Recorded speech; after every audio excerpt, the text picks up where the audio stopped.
Hi, it's Tim Hagan from Progess Coaching, and welcome to another episode for the Coaching Conversations podcast. Now, we are on Stitcher, we are on iTunes, and multiple different channels. Please check us out. Now, one of the things that you'll get out of our podcast episodes is a lot of content, a lot of strategy. It's not fluff, it's not concept, yet we really want you to engage with the content and let us know your feedback.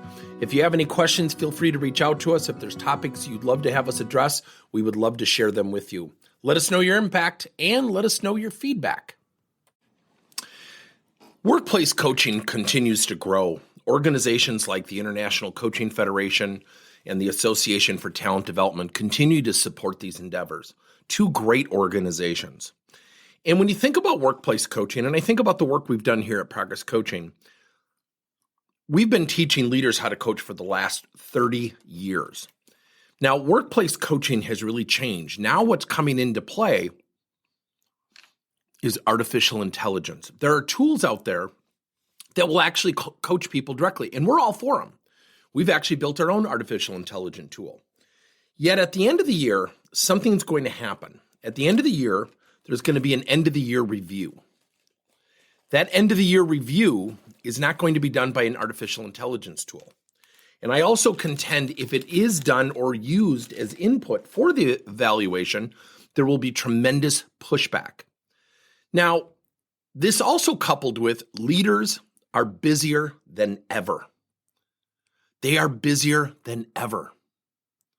So it begs the question, how does a leader develop his or her talent? How do they retain his or her talent? I think we have to look at coaching now in the workplace from a different perspective. Not solely from the eyes of the leader. We have to look at coaching as a holistic endeavor, looking at it from the team aspect. Let me give you an example. If the Gallup organization is correct, and I think they are, 7 out of 10 people are neutral or actively disengaged, meaning we have people who are negative, and I'll just coin people who are neutrally engaged. I just want to do my job and go home. I don't want to get promoted. I don't want to progress. I don't want to grow. I don't want to retract. I don't want to regress. Let me just do my job. Then you've got about 30% that are positively engaged. Now that begs the question. That puts a challenge to the leaders. What are you going to do for succession planning? What are you going to do to retain talent? Inside the team, what are you going to do to position people to positively engage, collaborate, communicate, cooperate, maybe even handle conflict with a smile?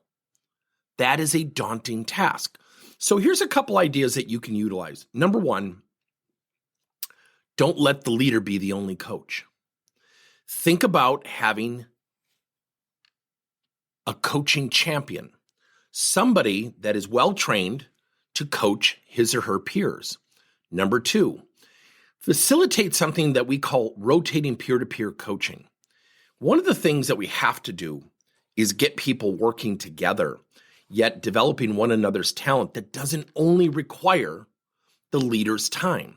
So for example, if you have a customer service department and they have to handle angry customers, one of the things you could do is have rotating peer-to-peer conversations, have feedback sheets, so they don't have to give each other feedback, have them turn in the sheets. That way you know the activity was actually done. And the feedback can be as simple as, what are 3 things your teammate did well?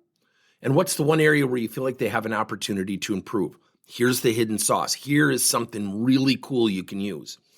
At the end of the month, let's say everybody's conducted 4 practice sessions. They will get their 4 sheets given back to them by their leader, which takes little or no time on the part of the leader. And then what ultimately can happen is they get those sheets and they write out their own self-coaching plan. A 1-page document of what they're going to do to put that feedback to good use. So think about, number one, a coaching champion, someone who's trained to coach their peers. Number 2, think about rotating peer-to-peer conversations. And then number 3, self-coaching. See, I contend that no matter what happens, everything starts with self-awareness. If a salesperson who does not hit his or her numbers is absolutely convinced that it's not their fault and it's the economy, it's the marketing department, it's not them, they will be tougher to coach and train and develop than someone who says, I have an opportunity to improve. It starts with self-awareness. Right after that, you can implement self-coaching. So if you sit down with somebody and you identify things in 3 tiers of learning, such as where's an area of knowledge that you feel like you need more training, when there's an area of skills that you think if you practice would help you perform better, and what's that one area where confidence needs to grow? Remember the fundamentals. Knowledge, train them. Skill, facilitate practice. Behavioral confidence, that comes with practice and positive reinforcement. Then think about how they can go about doing those things on their own, or maybe even seeking out the help of others. Self-coaching is powerful because they become the author of their own change. Remember, leaders have a lot on their plate today. Get creative. Look at coaching from the team element. Thank you for listening to another episode of Coaching Conversations by Tim Hagen and Progess Coaching. Now, our company is always coming out with new and innovative solutions to help leaders coach their employees. And recently, we just created a new service called Coach to You, where leaders can pick and choose topics and assign 7 to 21-day programs for employees to learn and, more importantly, apply actions and then reflect and share what they're going to do going forward as a result of the learning. It's called Coach to You. We're literally bringing coaching to your employees. If you're intrigued, we'll have a link in each one of our episodes where you can get more information. And again, thank you so much for listening to another episode.